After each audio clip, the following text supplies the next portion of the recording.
मेरा नाम डॉक्टर अमानुल्लाह खान काकड़ है। मैं एसोसिएट प्रोफेसर हूँ Bolan medical complex hospital neurology department में।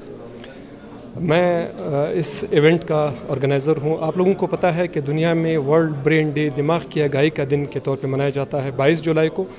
हम थोड़े से डिले है, जिस तरह बाकी कामों में डिले होते हैं तो इसमें भी थोड़े से डिले 4-5 दिन का, तो हम 27 पे करा रहे हैं।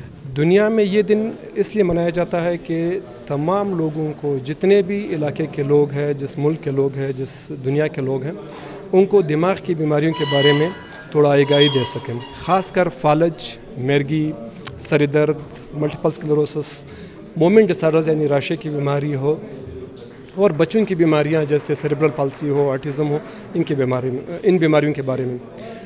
आप लोगों को पता है कि फालज एक ऐसी बीमारी है जो सबसे ज़्यादा माजूरी पैदा कर देती है।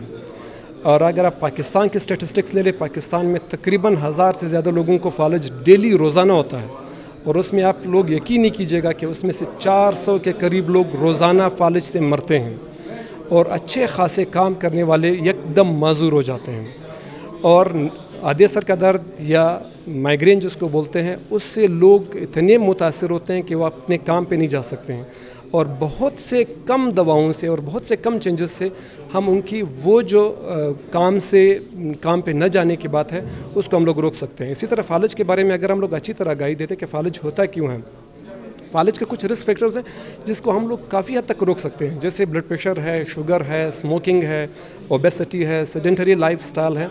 अगर हम उनको अच्छी तरह कंट्रोल कर ले तो फालज की काफ़ी हद तक हम फालज का होना ही रोक सकते हैं। उसके बाद फिर जब एक मरतबा फालज हो जाए तो आपको पता है कि दुनिया में आजकल फालज के लिए एक अच्छी इंजेक्शन अवेलेबल है जिसको TPA बोलते हैं।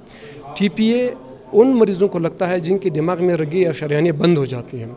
अगर आप टाइम पे मरीज़ को हॉस्पिटल तक ले जाए और उसकी एक CT स्कैन हो जाए, अगर उसके दिमाग का रग फटा ना होना या शरियान फटा ना हो, तो अगर उसको 1 घंटे के अंदर या 2 घंटे के अंदर या मैक्सिमम 4.5 घंटे के अंदर आप ले आएँ तो वो TPA की इंजेक्शन उसको लग जाती है, जिससे उस पेशेंट की माजूरी काफ़ी हद तक कम हो जाती है।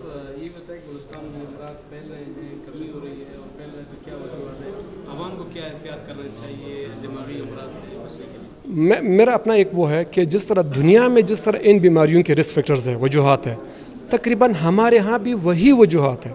दुनिया में नंबर 1 वजह अभी आपको बताया गया, आपको मुतखस्सिसीन ने, जो जितने भी डॉक्टर्स हैं, फिजिशियंस ने आपको बता दिया कि दुनिया में आजकल ओबेसिटी या मोटापा जो है ना, वो सबसे नंबर 1 का आज़ार है। दूसरे नंबर पे वो हाइपरटेंशन या ब्लड प्रेशर आ रहा है। तो आप कोशिश ये कीजिएगा कि जो भी आपके फैमिली मेम्बर्स हैं उनको बोलो खाने का एहतियात करें, मोटापा कम कर दें, ब्लड प्रेशर को रेगुलरली चेक करें, अगर वो हाई है तो दवाओं के ज़रिए और परहेज़ के ज़रिए उसकी कंट्रोल कर लें। शुगर दुनिया में 6% लोगों में होता था, आप यकीन नहीं कीजिएगा कि पाकिस्तान में इस वक्त 20% से ज़्यादा लोगों को फालज है। तो आप हर 100 लोगों में से 20 लोगों को शुगर होता है। तो वो शुगर होता क्यों है? हम लोग खाते ज़्यादा हैं, एक्सरसाइज नहीं करते हैं, एहतियात नहीं करते हैं, और खाने में भी वो चीज़ें इस्तेमाल करते हैं जो कि हज़म नहीं होती, जो हमारी बॉडी में स्टोर हो जाती है, जिसकी वजह से फिर ओबेसिटी या मोटापा होता है, या जिसकी वजह से फिर ब्लड प्रेशर, शुगर हो जाता है।